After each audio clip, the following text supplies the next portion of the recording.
Good morning students. Today I will be discussing the first topic in head and neck, that is scalp. Scalp is the soft tissue which covers the cranial vault or calvaria of the skull. The scalp can be discussed under the following headings. First, extent of the scalp, structures or the layers of the scalp. The scalp consists of 5 layers from superficial to deep. The first layer is skin. Second layer is connective tissue, also called as superficial fascia. The third layer, aponeurosis, which consists of the occipitofrontalis muscle and its aponeurosis. Fourth layer of the scalp is loose areolar tissue. Fifth layer of the scalp is pericranium. Once you discuss the structures or the layers of the scalp, we should talk about the blood supply of the scalp. The blood supply of the scalp can be discussed under arterial supply. Followed by arterial supply is the venous drainage. Followed by the blood supply, we should talk about the nerve supply of the scalp. Then comes lymphatic drainage of the scalp. And the last is applied anatomy. Extent of the scalp. Anteriorly, it is formed by supraorbital margin. Supraorbital margin, it is formed by frontal bone. At the junction of medial 1/3 and lateral 2/3, it bears supraorbital notch which transmits supraorbital nerves and vessels. Posterior limit of the scalp, it is formed by external occipital protuberance. External occipital protuberance is a median bony projection midway between the lambda and foramen magnum. Arching bilaterally from the external occipital protuberance, we are going to see the superior nuchal lines. So, posterior limit of the scalp is external occipital protuberance and superior nuchal lines. On each side of the scalp lies the zygomatic arch and superior temporal lines. Superior temporal lines and the zygomatic arch is the lateral or on each side of the boundary. Structure of the scalp. The scalp consists of 5 layers from superficial to deep: skin, connective tissue, aponeurotic layer. The fourth is loose areolar tissue, and the fifth is pericranium. The scalp can be memorized by a mnemonic SCALP.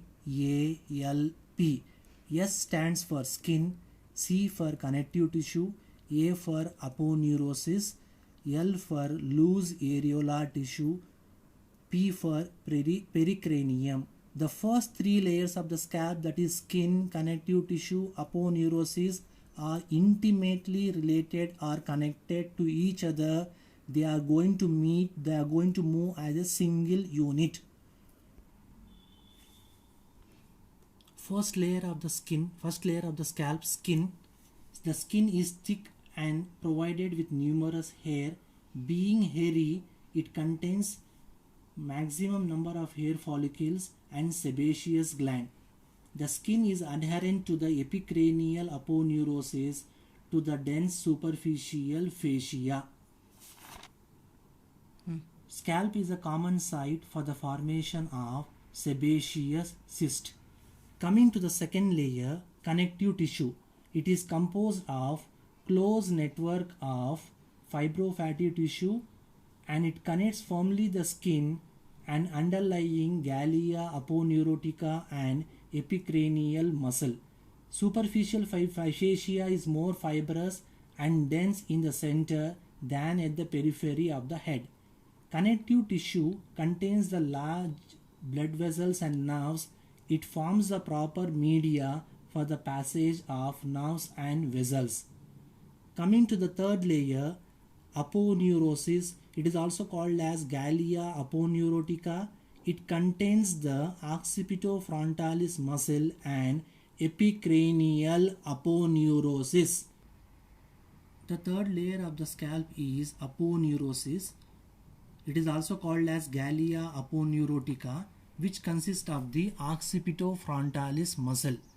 The occipitofrontalis muscles is going to have two bellies, frontal belly and occipital belly. Both the frontal belly and occipital belly are united by epicranial aponeurosis. Now we will discuss about frontal belly. What is the origin of the frontal belly? The origin of the frontal belly, it is not going to have the bony origin. Origin is going to come from the skin and subcutaneous tissue above the eyebrows and the root of the nose. The muscle fibers of the frontalis muscle, they are directed backwards. They are going to insert into the epicranial aponeurosis in front of the coronal suture. The two frontal bellies are large. They are united by means of median raphe. Coming to the occipital belly. The occipital belly of the occipitofrontalis muscle are small and separate. Origin of the occipital belly, it is going to arise from the lateral two-thirds of the superior nuchal lines and mastoid process. The muscle fibers, they are going to insert into the epicranial aponeurosis. The frontal belly of the occipitofrontalis, it is supplied by temporal branch of the facial nerve. The occipital belly of the occipitofrontalis, it is supplied by posterior auricular branch of the facial nerve.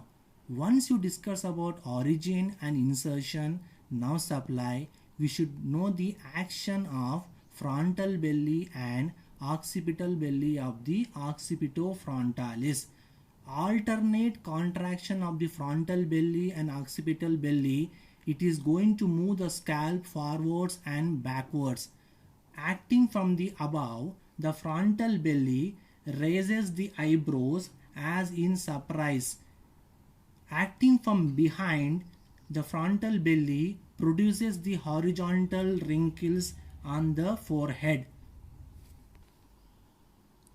Epicranial aponeurosis is a fibrous sheath which connects the frontal belly and occipital belly.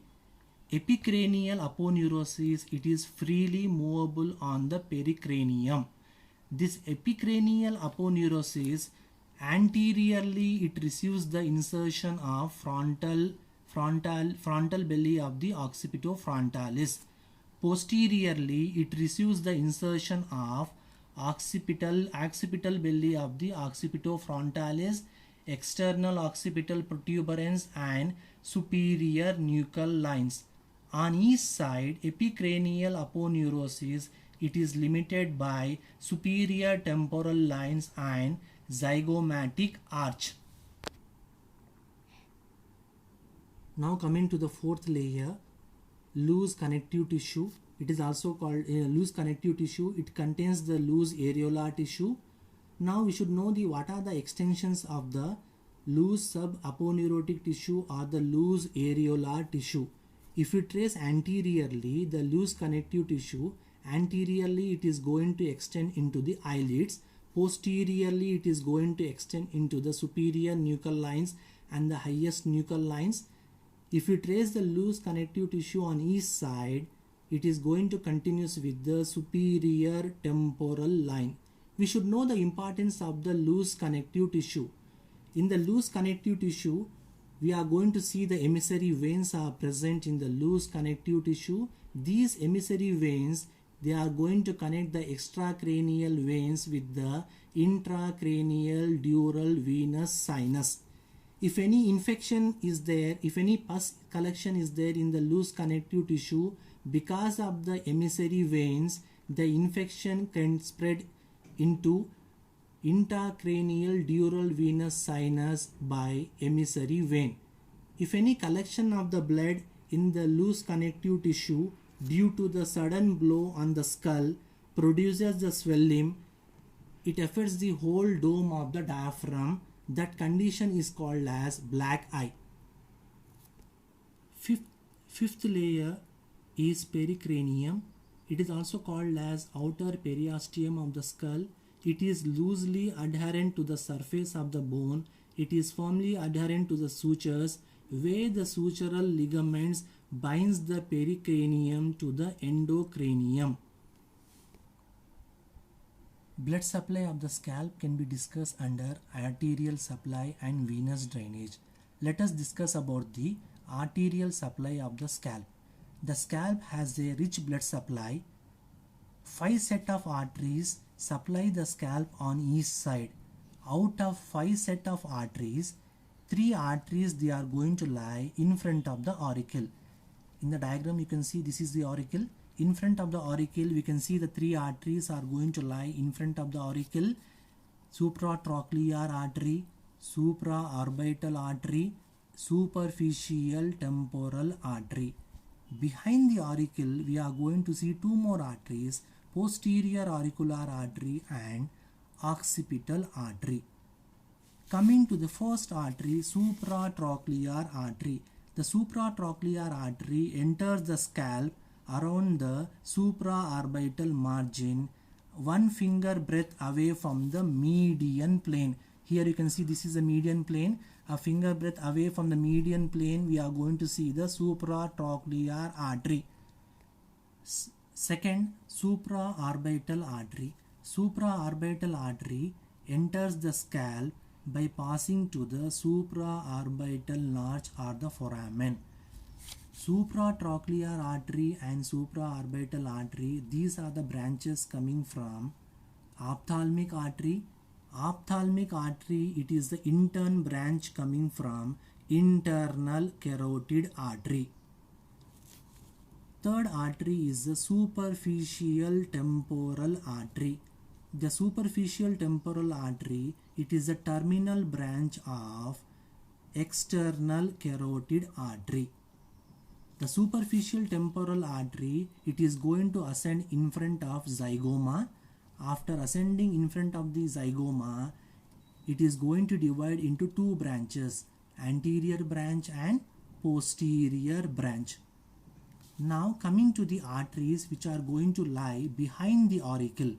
Behind the auricle we are going to see posterior auricular artery. Here you can see posterior auricular artery, it is going to lie behind the root of ear. Occipital artery. Occipital artery, it is going to enter into the scalp midway between the auricle and external occipital protuberance. Both the posterior auricular artery and occipital artery, these are the branches coming from external carotid artery. Now we will discuss about the venous drainage of the scalp. The veins of the scalp accompany the arteries. Supratrochlear vein and supraorbital vein, they are going to unite at the medial angle of the eye. It is going to form the angular vein. This angular vein, it is going to descend downwards. It is going to form the facial vein. Superficial temporal vein descend downwards in front of the tragus, enters the parotid gland, unites with the maxillary vein and forms the retromandibular vein. The retromandibular vein, if we trace downwards, it is going to divide into anterior division and posterior division of the retromandibular vein. The anterior division of the retromandibular vein joins with the facial vein and forms common facial vein. This common facial vein drains into internal jugular vein. Now coming to the posterior division of the retromandibular vein, joins with the posterior auricular vein. It is going to joins with the posterior division of the retromandibular vein and posterior auricular vein.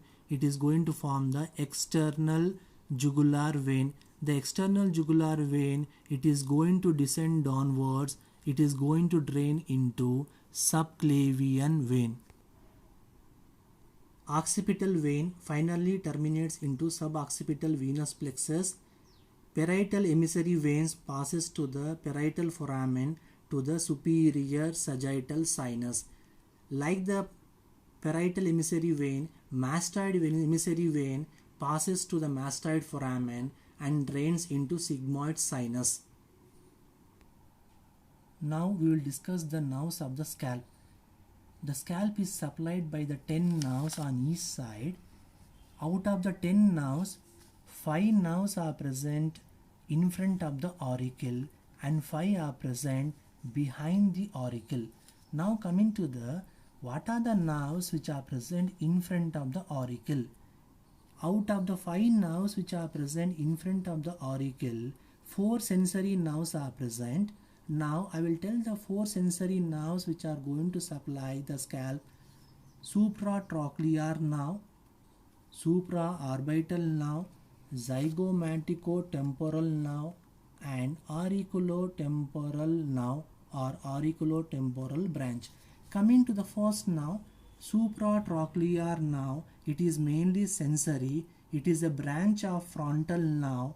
It is derived from ophthalmic division of trigeminal nerve. Coming to the second one, supraorbital, it is the sensory. It is a branch of frontal nerve. It is derived from ophthalmic division of trigeminal nerve. Coming to the third sensory nerve, zygomaticotemporal, it is also sensory. It is the branch of zygomatic nerve.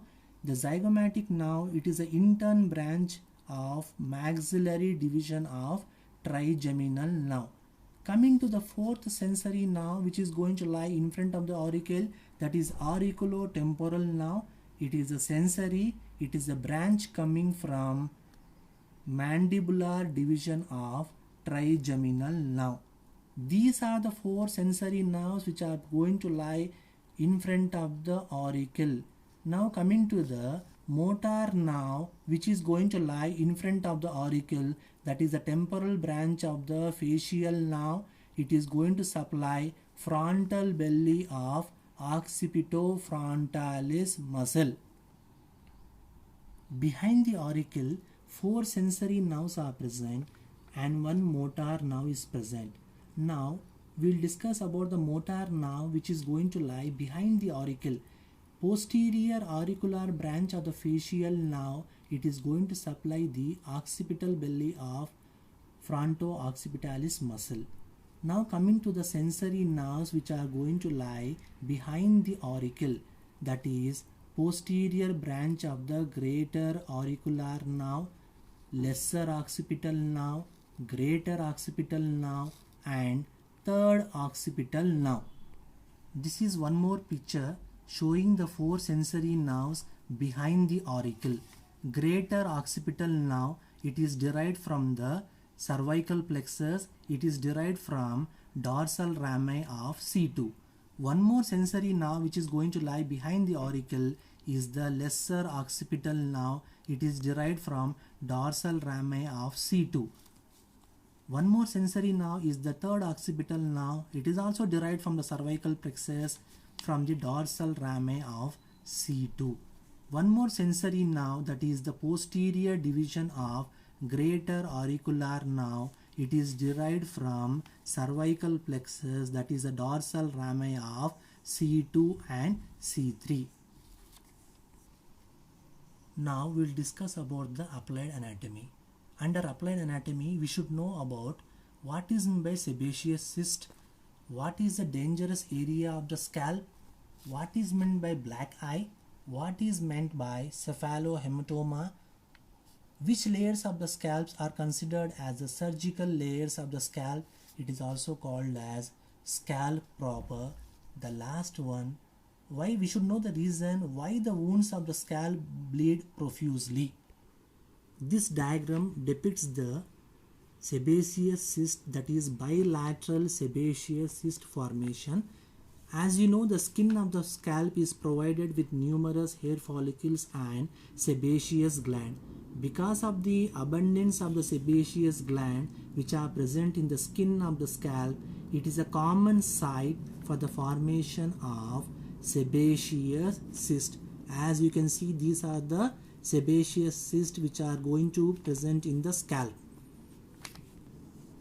The second applied anatomy of the scalp is dangerous area of the scalp.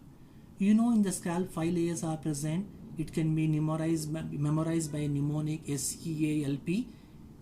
That the fourth layer of the scalp, that is the loose areolar tissue, it is considered as the dangerous area of the scalp. We should know the reason why it is called as a dangerous area of the scalp.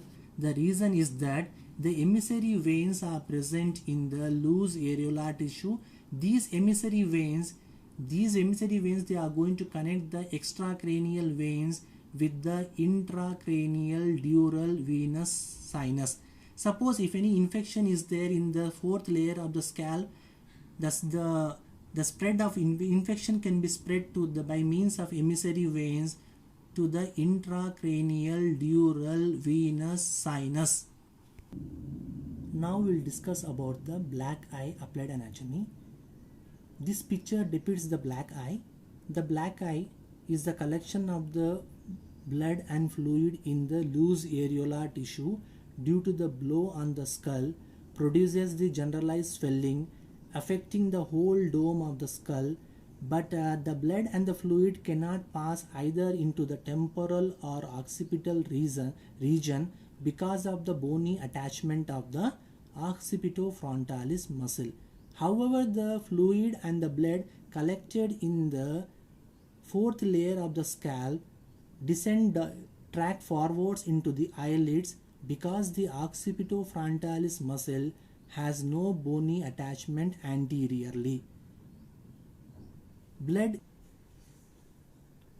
and the fluid gravitates into the eyelids. That condition is called as black eye. We should know what is meant by cephalohematoma. Sometimes after difficult childbirth or parturition, bleeding occurs between the pericranium and calvaria over the parietal bone. The blood gets trapped in this area. That condition is called as cephalohematoma. We should know what is meant by surgical layers of the scalp or scalp proper. The first 3 layers of the scalp, that is skin, connective tissue and aponeurosis layer, are firmly adherent to each other and cannot be separated from each other. These 3 layers are considered as surgical layers of scalp. Wounds of the scalp bleed profusely because the vessels are prevented from retracting by fibrous fascia. Bleeding can be arrested by applying pressure at the site of injury by a tight cotton bandage against the bone. This marks the end of the scalp. Hope you understood the class.